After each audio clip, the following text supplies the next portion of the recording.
Vamos falar das maldições, então, familiares? Vamos. Que tá todo mundo amaldiçoado. Não, tô brincando, gente. Está sim. Não, tô brincando. Mais ou Não, menos. mas está. Então, o que é, afinal de... Você tem alguma maldição familiar, Guru?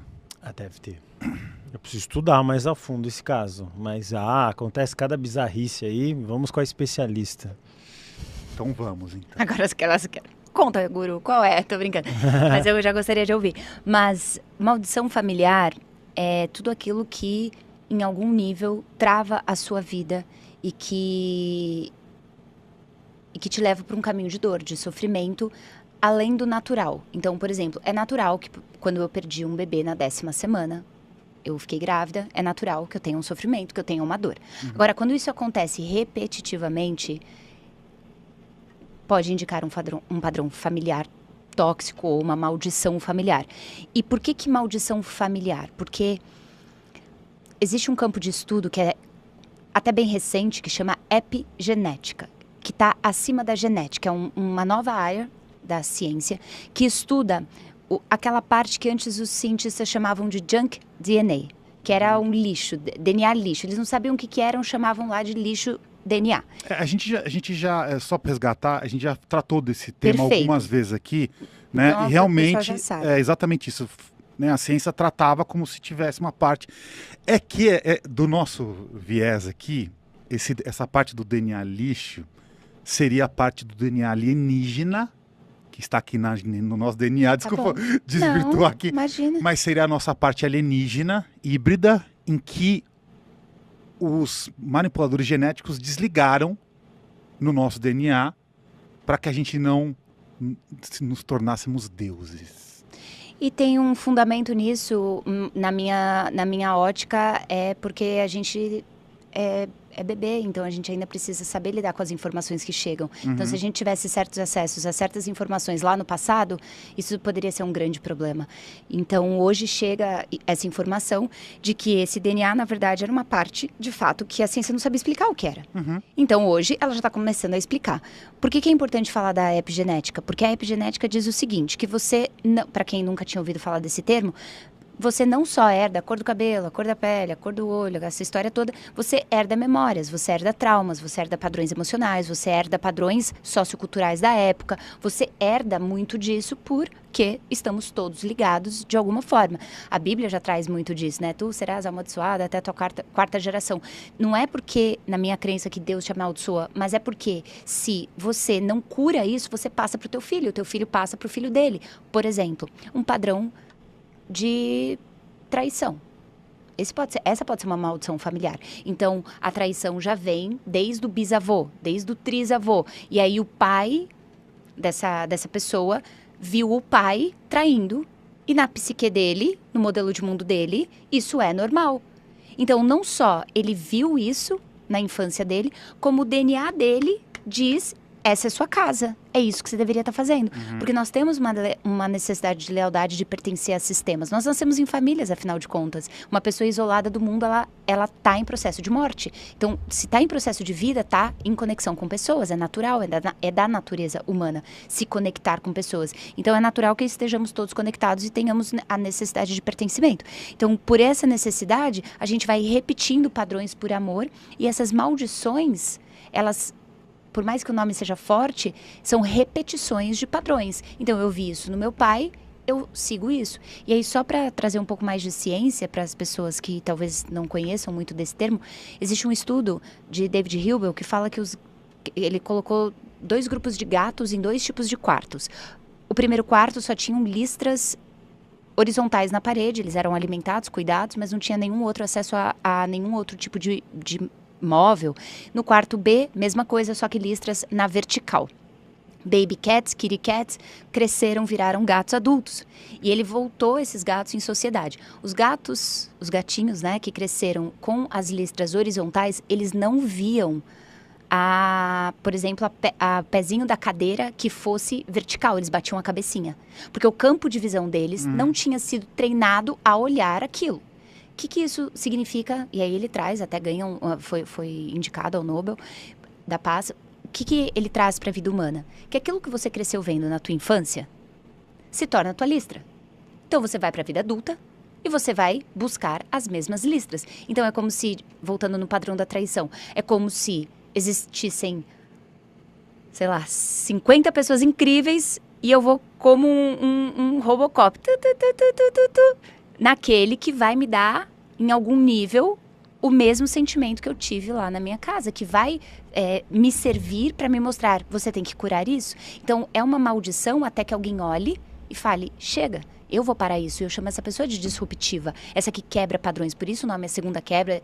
E quem se inscreve ganha um curso gravado à primeira quebra para garantir que a pessoa fez aquela quebra racional, porque tem que quebrar esses padrões. Eu decido ser a pessoa da minha família que encerra e ter um casamento feliz, sem traição. Eu decido ser a pessoa que sai da pornografia ou que sai de vícios em geral. Eu decido ser a pessoa que tem dinheiro e prosperidade, porque é um outro padrão sistêmico, as dívidas.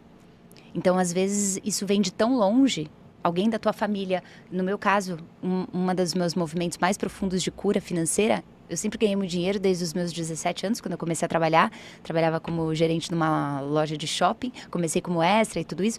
E desde lá eu já gastava mais do que eu ganhava. E aí li 12 segredos de uma mente milionária, e fiz planilha financeira, e de tudo, coaching financeiro, e tudo, e nada resolvia. Falei, isso precisa ter uma explicação. E eu achei isso dentro dos movimentos sistêmicos. E eu fui entender que a minha bisavó, quando saiu do... Nós temos a descendência sírio-libanesa, saiu fugida da guerra, ela deixou muitas dívidas lá, ela lesou muitas pessoas lá. E a minha vida chega pela morte de muitas pessoas e por muitas pessoas terem sido lesadas financeiramente. Quando eu entendi isso, e eu devolvi para ela e falei, querida Bisa, isso é seu. Essa dívida é sua, não é minha. Então, inconscientemente, eu tinha uma ansiedade de gastar dinheiro. Eu, escutando eu mesma falar, se eu tivesse há uns 5 anos, eu falaria, essa garota tá louca. Mas você sabe da árvore se ela é boa pelo fruto, não é?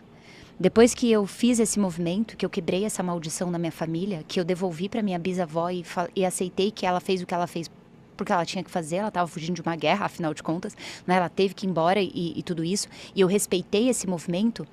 Nos últimos 3 anos, desde que isso aconteceu, eu acumulei mais dinheiro do que na minha história ganhando dinheiro. E não é que eu ganhei muito mais, eu ganhei mais, mas o dinheiro ficou comigo. Aquela ansiedade que eu tinha de gastar dinheiro foi embora. Então é como se eu precisasse pagar uma dívida que não era minha. Era uma ansiedade, toda hora querendo gastar. E tem gente que tem isso com comida, então já está cientificamente comprovado que, por exemplo, netos de pessoas que foram para a Primeira Guerra, que passaram muita fome, eles hoje, muitos têm tendência à obesidade. Por quê? Porque ainda tem uma memória lá atrás de que eles vão ficar sem comida. Então, isso é uma maldição. Eu não estou mais nessa guerra, eu não estou mais há tantos anos lá atrás. Isso aconteceu com meu bisa, com meu avô, não aconteceu comigo. Essa é a história dele. E quantas vezes a gente pega a história de outras pessoas e vai vivendo o destino de outras pessoas, a história de outras pessoas. Isso no fracasso, num business, a mesma coisa. Se você vem de uma família que tem fracassos em business, isso é uma maldição familiar. Por quê? É quase como se não fosse natural para você ter sucesso. E aí você tem o medo, às vezes, não é nem do fracasso, é do sucesso. Você fala, como assim eu vou ter sucesso se a minha família toda fracassou no business? Então, esses padrões, e eu poderia falar muitos outros, tem muitos outros padrões, mas isso é maldição familiar. É quando passa de geração em geração. Quem tem filho me ouvindo agora vai saber, e você, Ale, pode pensar nos teus, o quanto os filhos imitam os papais. Imitam. Eles imitam por quê? Porque eles querem ser igual ao mundo. O mundo de uma criança é o papai e a mamãe. Então ele vai imitando isso. E ele vai imitando por comportamento e também por DNA. Então você imagina essa loucura se a pessoa não olha para isso. Só que agora chega na humanidade essas ferramentas para olhar para essa questão, porque agora a humanidade está pronta. Imagina falar isso aqui há alguns anos. Se hoje muitas coisas que a gente fala aqui no Paranormal, vocês principalmente, a sociedade pode já achar diferente, não é? Imagina isso há 100, 200, 300 anos.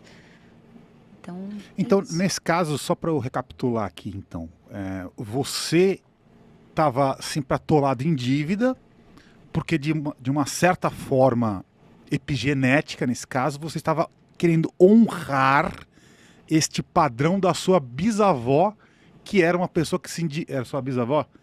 Minha bisa. Sua bisa, né?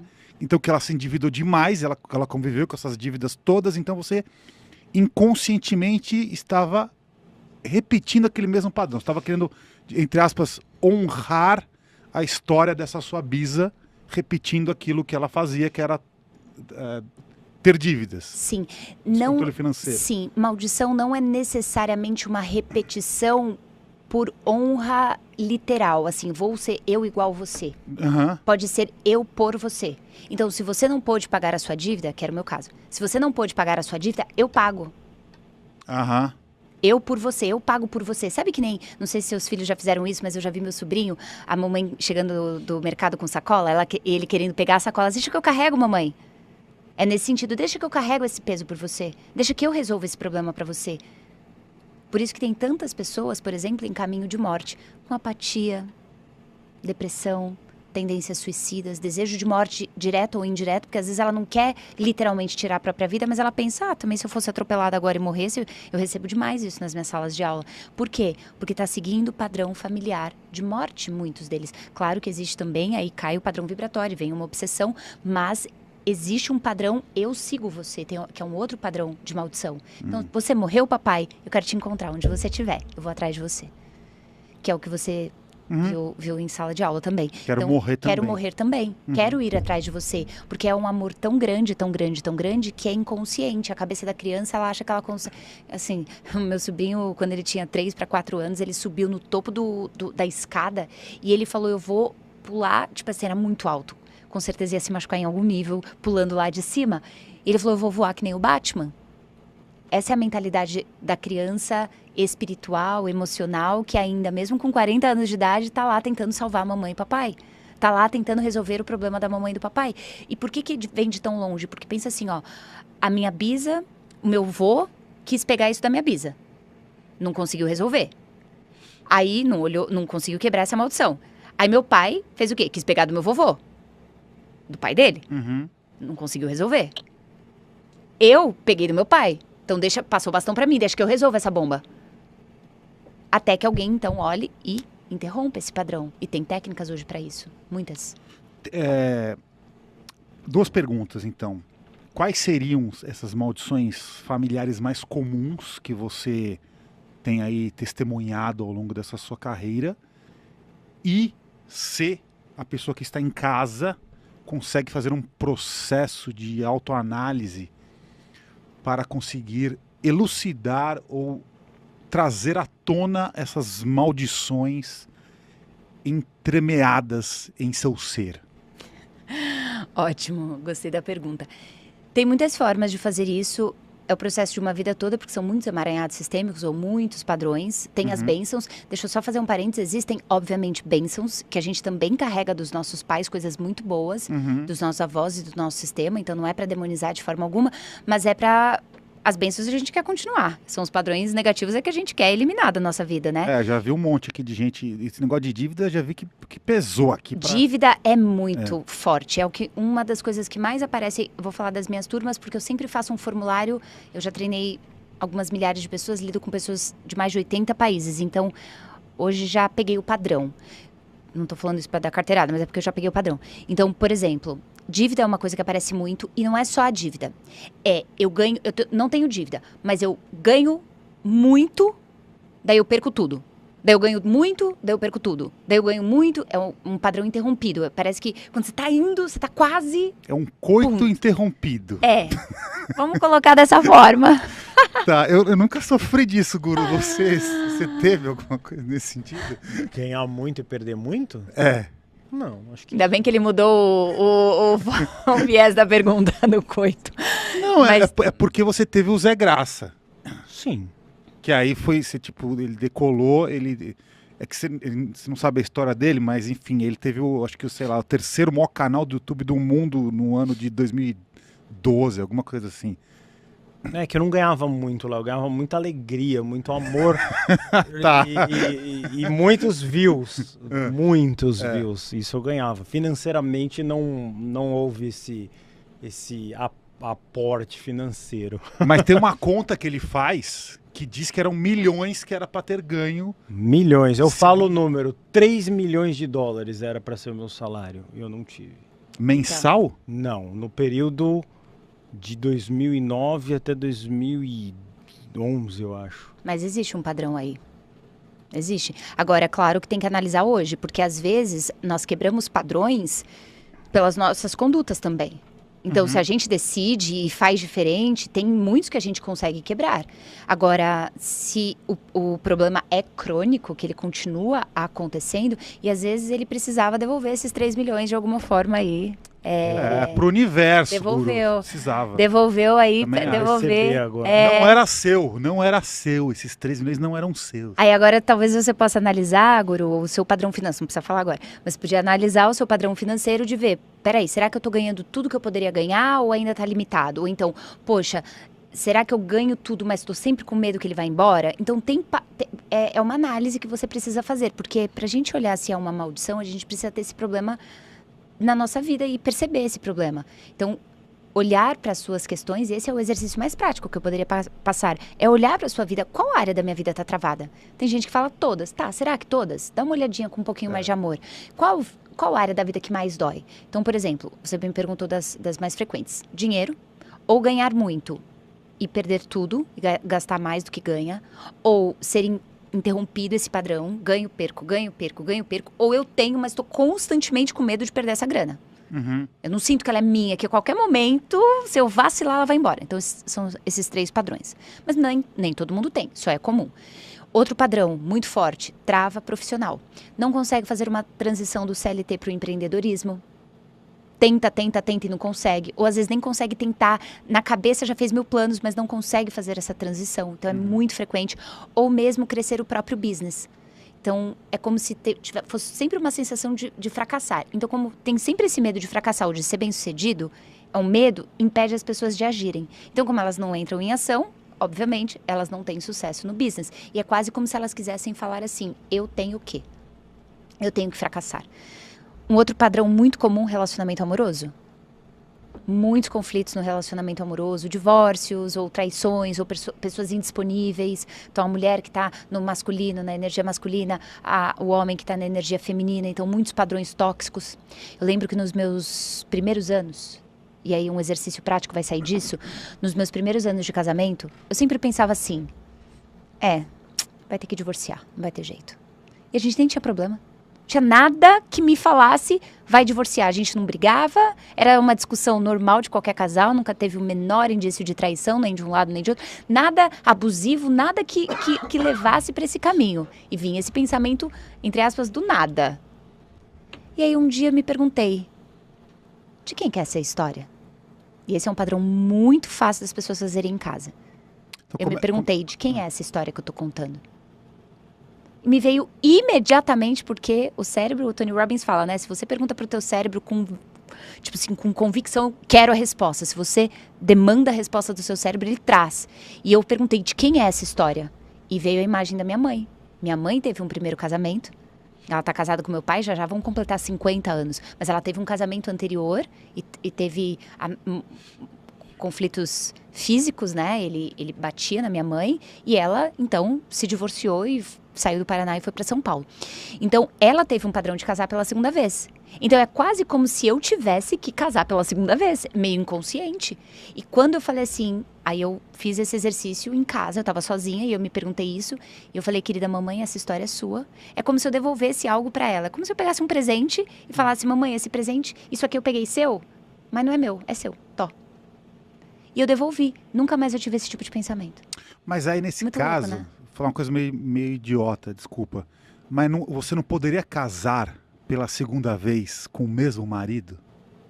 Não. O padrão é quebrar uma relação e ter uma segunda pessoa.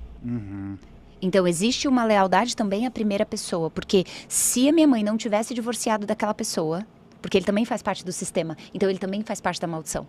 Porque se ela não tivesse casado com ele, a minha vida não teria chegado. Então existe uma série de movimentos, não necessariamente com a pessoa de sangue, mas para aquela que, de alguma forma, fez a tua vida chegar.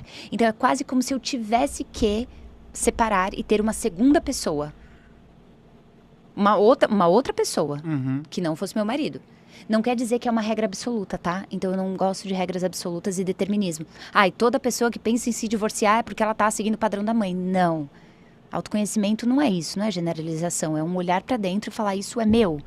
talvez isso seja meu, talvez eu tenha que separar, talvez o relacionamento tá tóxico, talvez, enfim. Então é uma análise muito, muito profunda. Agora, não tinha cabimento na minha história com meu marido eu ter esse tipo de pensamento. Então aí eu percebi, opa, peraí, tem alguma coisa estranha aqui. E é um padrão de pensamento que já vinha de muito tempo. É muito sério isso, né? Porque às vezes as pessoas vivem vidas que não são delas em absoluto, né? Então aí fica aquela história assim, às vezes você acusa, você vê uma titia velha sua e fala assim, credo, minha tia velha tem uma atitude que algo dentro de você está dizendo que você vai repetir essa sua titia aí, hein? Tome cuidado, joguei uma praga agora, mas é meio que por aí. Então desjoga. Como desjogar? Seja você mesmo. E respeite. Acredite na vida e acredite na sua alma, que é o mais importante de tudo. Porque quando você perceber, você tá pior que aquele vovozinho que você reclamava quando você era jovem. Outro dia eu me peguei fazendo uma coisa de uma pessoa que eu odiava. Eu não vou falar o nome da pessoa, mas ela já passou dessa para uma melhor. Mas o que ocorreu? Essa pessoa, ela reclamava muito em restaurantes. Eu sei como é isso, é incômodo, muito incômodo isso. E eu era pequeno e eu falava, que situação desagradável essa? E eu virei essa pessoa. Eu falei, meu Deus, cuspi, foi alto e caiu na minha testa. Porque eu faço isso. Aí eu lembrei dele e falei, eu virei um velho chato. Reclamão em restaurantes. Total, chame o gerente agora. Eu quero reclamar. Devolve pra ele. Ai, devolve. Fica lá com você. Eu quero ser legal. Eu quero ser uma alegria. Alegria de viver, né? Acontece. A gente vive... É inconsciente. A gente não percebe. É verdade. Ô, Guru, eu gostei. Você se iluminou com esse tema. Mas ele é um tema verídico. Eu contei uma experiência absolutamente real. Eu acho que eu tô visualizando uma palestra sua. Pode ser. Não viva uma vida que você não é. Liberte-se. É isso. Você está preso e não sabia.